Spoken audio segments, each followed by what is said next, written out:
오늘 본문은 빌라도가 예수님을 재판하는 이야기가 기록되어 있습니다. 이 빌라도는 예수님이 아무런 죄가 없다고 하는 사실을 분명하게 알았습니다. 오늘 본문 말씀 가운데 4절 말씀을 보면 이렇게 기록하고 있습니다. 빌라도가 다시 밖에 나가 말하되 보라, 이 사람들을 데리고 너희에게 나오니 이는 내가 그에게서 아무 죄도 찾지 못한 것을 너희로 알게 하려 함이로라 하더라. 빌라도는 예수님을 재판하고 신문했는데 그 어떤 것으로도 예수님이 죄가 있다고 하는 사실을 발견할 수가 없었습니다. 당시 아주 뛰어나게 발달되었던 로마의 재판 법률 제도에 따라서 신문에 보았을 때 예수님이 아무런 죄가 없다고 하는 사실을 알고서 빌라도는 원고에게 가서 이 예수가 아무런 죄가 없다고 하는 사실을 말했던 것이 4절에 기록되어 있습니다. 하지만 또 6절 말씀에도 이렇게 기록합니다.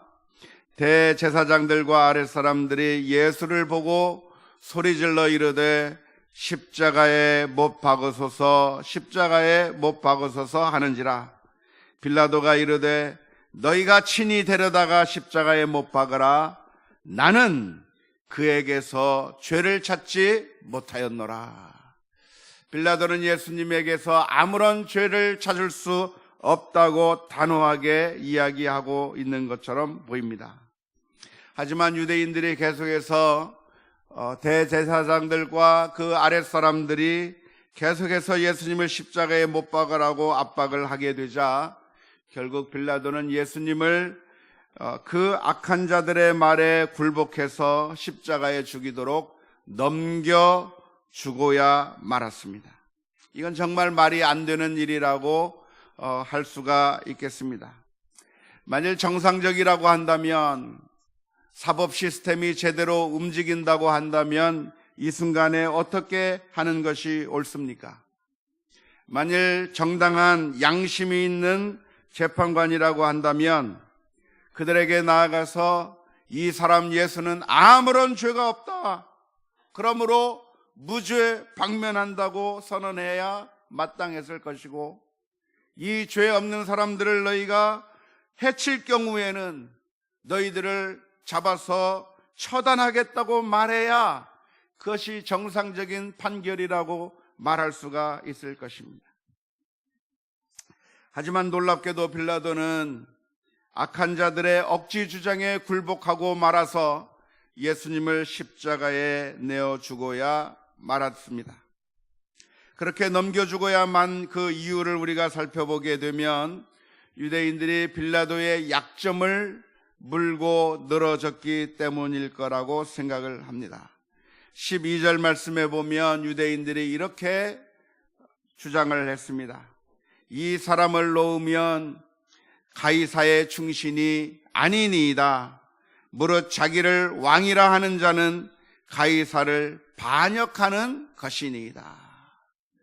이 반역자를, 가이사의 반역자를 놓아둔다고 한다면 당신은 가이사의 충신이 아니라고 하는 그 압박을 하게 될 때 결국 이 빌라도는 그들의 말에 굴복하고서 이 예수님을 십자가에 내어주게 되었습니다. 사실 예수님을 신문에 본 결과 예수님은 가이사를 반역한 그런 반역자가 아니라 예수님은 이 세상의 왕을 추구하면서 이 세상에서 왕이 되려고 했던 사람이 아니라 예수님께서 말씀하시는 것은 영적인 하나님의 나라를 의미하는 것이고, 실제적으로 반역을 모의했다고 하는 증거가 없었고 반역을 위해서 무기를 모아서 준비한 적도 없었을 뿐만 아니라 반역을 일으킬 만한 어떤 혁명군을 조직한 그런 아무런 증거도 없기 때문에 그러한 주장이 전혀 근거가 없는 주장이라고 하는 사실을 잘 알고 있었고 무죄라고 하는 사실을 정확하게 알고 있었기 때문에 예수님을 이런 방법으로든 저런 방법으로든 놓아주려고 노력을 했었지만 결국 악의 무리들의 그 주장에 굴복해서 예수님을 십자가에 넘겨주고 말았다고 하는 것이 너무나도 안타깝습니다. 그런데 가만히 생각해 보면 왜 이 세상이 삭막해져 가고 왜 이 세상이 괴로운 세상이 되어 가는가? 그것을 분석해 본다고 하면 그것은 악인이 이 세상에 존재하기 때문에 이 세상이 삭막해지고 이 세상이 힘들어지는 것이 결코 아닙니다. 악인이라고 하는 사람들은 언제나 항상 존재했었습니다.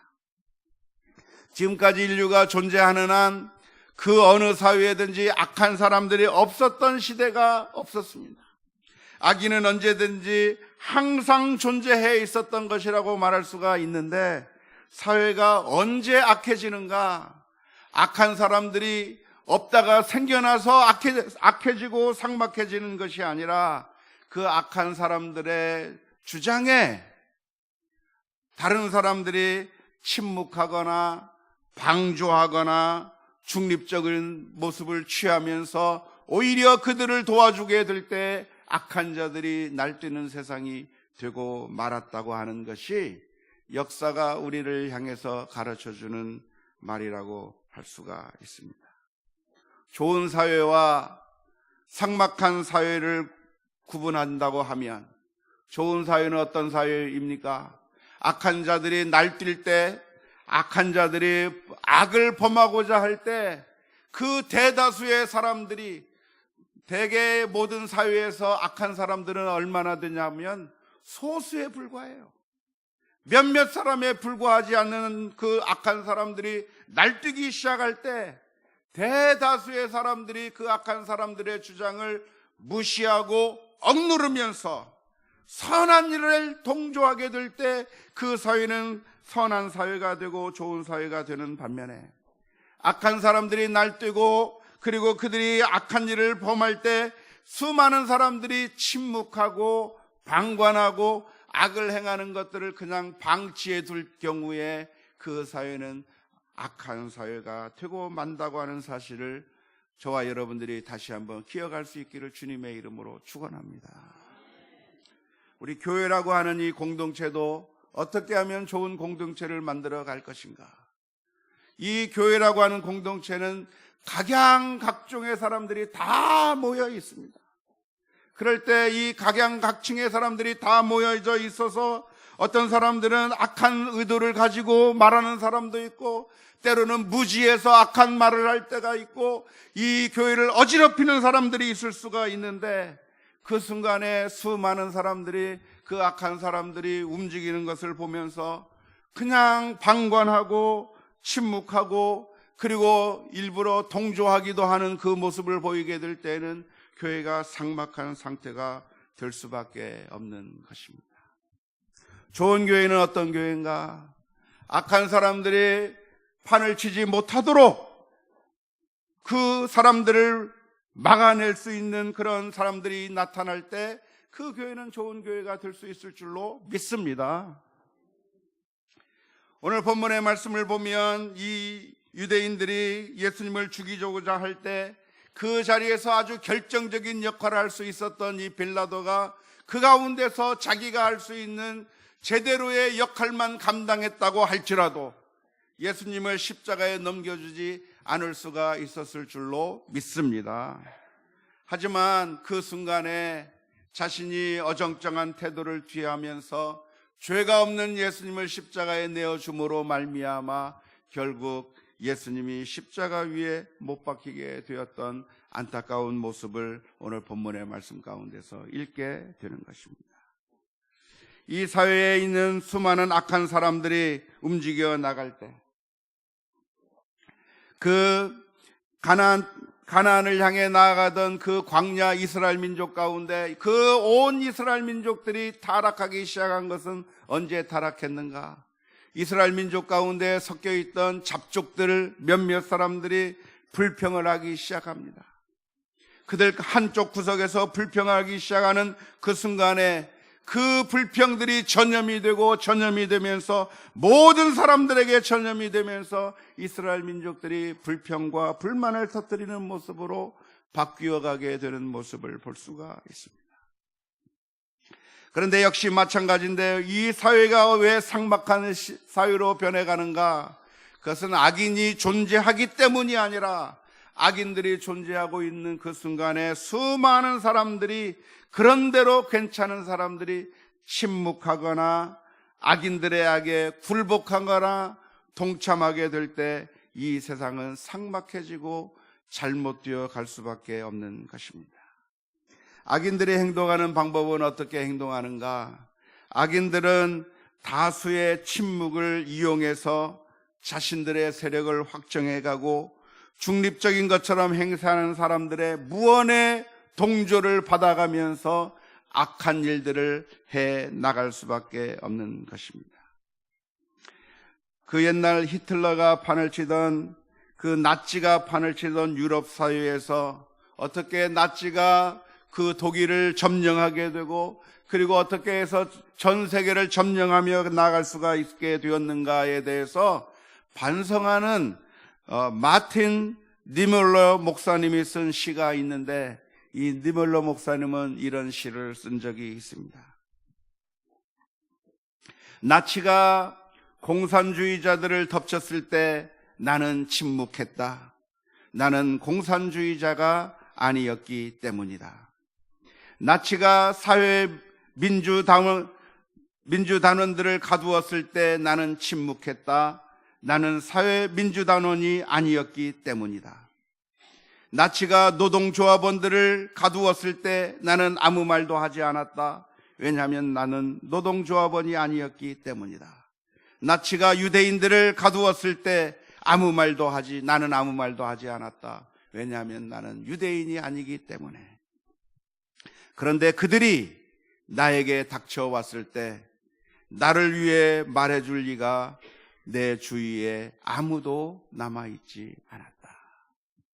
악한 일을 행하고 있을 때 그 악한 일을 행하는 사람들을 보고 방관하고 방조하며 놔두는 그 사이에 나도 모르게 악이 흥행해질 수밖에 없다고 하는 사실을 기억하면서 오늘 하나님께서 우리에게 주신 이 사명이 무엇인지 발견하며 하나님의 말씀 가운데 순종하고 악한 일에 동조하지 않는다고 하는 그런 결단이 있는 저와 여러분들이 다 될 수 있기를 주님의 이름으로 축원합니다. 빌라도는 어떤 사람이었는가? 빌라도는 여기서 악한 일을 중단시킬 수 있는 권세를 가진 사람이었습니다.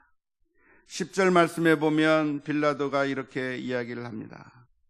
빌라도가 이르되 내게 말하지 아니하느냐?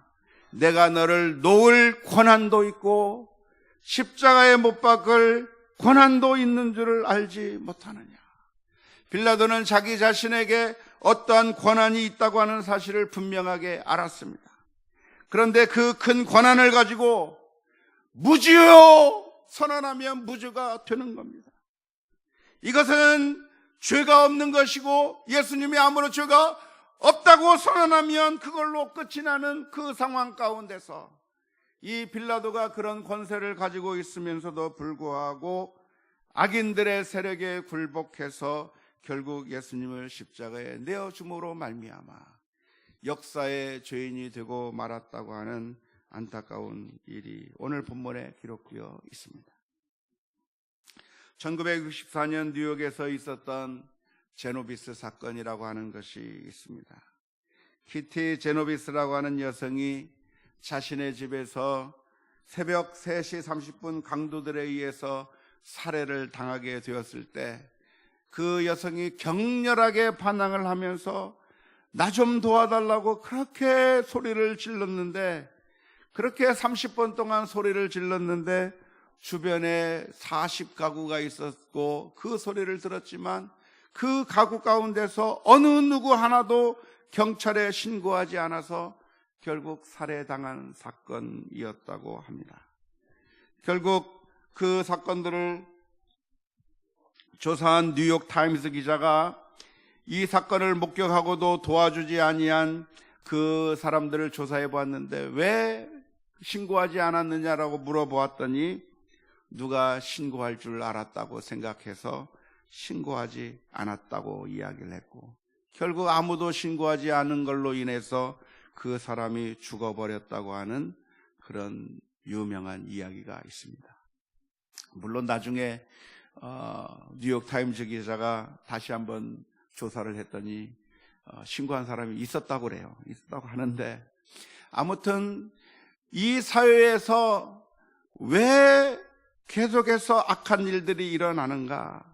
악한 일을 행하고 있는 그 순간에 우리 대부분 외면하고 지나쳐버릴 때, 선한 사마리아인처럼 강도 만난 자를 향해서 도움의 손길을 주고 사랑의 손길을 주는 것이 아니라 제사장처럼 레위원처럼 그 자리를 그냥 지나쳐버릴 때 힘들고 어려운 상황들이 계속해서 발생해버린다고 하는 사실을 기억하면서 하나님께서 오늘 우리들에게 주신 사명이 무엇인지 발견하면서 침묵하거나 외면하거나 악인들의 악한 일에 동조하는 자들이 아니라 선한 일에 동조하고 복음을 증거하는 일에 동조하고 선한 사역에 동조하는 일에 참여하는 우리 모두가 될 수 있기를 주님의 이름으로 축원합니다.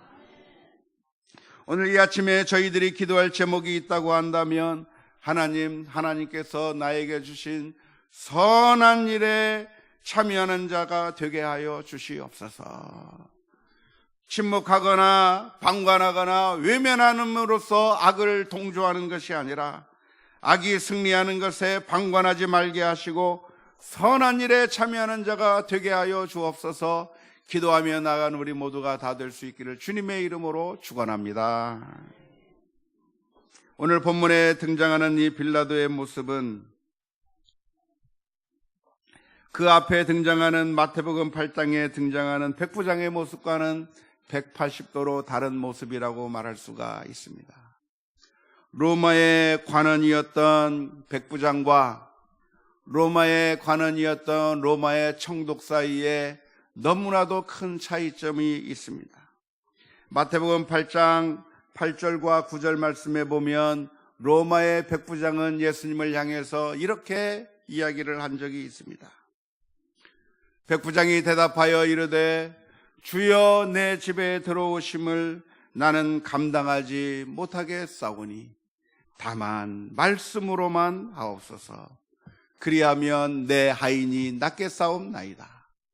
나도 남의 수하에 있는 사람이요 내 아래에도 군사가 있으니 이더러 가라 하면 가고 저더러 오라 하면 오고 내 종더러 이것을 하라 하면 하나이다.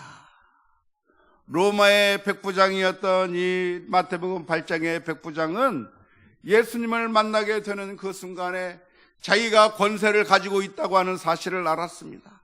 내가 가라고 하면 병사들이 가고 내가 오라고 하면 병사들이 오고 내 말 한마디에 모든 권세가 있다고 하는 사실을 알았지만 그 사실을 알고도 그 예수님 앞에 엎드려서 주님께서 내 집에 들어오는 것을 내가 감당할 수가 없습니다. 예수님 앞에 엎드려서 그 은혜를 추구했던 그 백부장에게 예수님께서는 놀라운 은혜를 베풀어 주신 줄로 믿습니다. 그런데 그 똑같은 로마의 관원이었지만 빌라도 총독은 예수님을 만났을 때 예수님 앞에 겸손하게 선 것이 아니라 교만하게 자신의 지위를 이용해서 예수님을 십자가에 내어 주었습니다. 가만히 생각해 보면 빌라도라고 하는 이 사람이야말로 얼마나 큰 특권을 받은 사람입니까?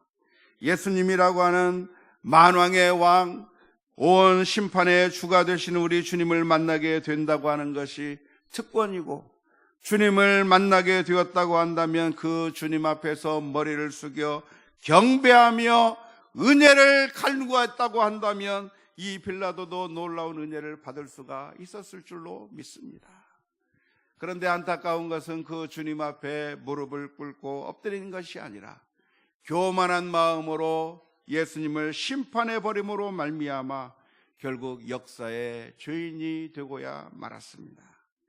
사랑하는 성도 여러분, 오늘 저와 여러분들의 모습을 이 아침에 살펴보면서 우리가 과연 하나님 앞에 어떤 모습으로 서 있는지, 교만한 마음으로 서서 내 알량한 마음으로 주님을 판단하고 있는 것이 아닌지, 아니면 주님 앞에 엎드려서 주님의 은혜를 바라고 있는지 오늘 우리 자신의 모습을 살펴보는 이 아침이 될 수 있기를 주님의 이름으로 축원합니다. 우리의 신앙생활 가운데 우리가 은혜 받지 못하고 하나님의 축복을 받아 누리지 못하는 이유가 있다고 한다면 그것은 우리들이 교만할 때 은혜를 받지 못하게 되는 줄로 압니다. 주 앞에 엎드려서 주님, 나는 불쌍한 죄인입니다. 하나님의 은혜가 필요한 죄인입니다. 이 시간 나에게 은혜를 베풀어 주옵소서. 영원히 멸망을 받을 수밖에 없기 때문에 예수님께서 이 세상에 오셨고 우리를 위하여 십자가를 지셨는데, 그 십자가를 지신 그 주님 앞에 엎드리는 가운데 하나님의 놀라운 은혜를 받아 누리는 저와 여러분들이 되어야 될 줄로 믿습니다. 우리들의 마음을 주관하여 주셔서 우리의 심령을 주님께서 변화시켜 주셔서 주 앞에 온전히 겸손하게 설 수 있는 자가 되게 하여 주옵소서. 기도하며 나아가는 이 아침이 될 수 있기를 주님의 이름으로 축원합니다. 우리 함께 같이 찬양하겠습니다.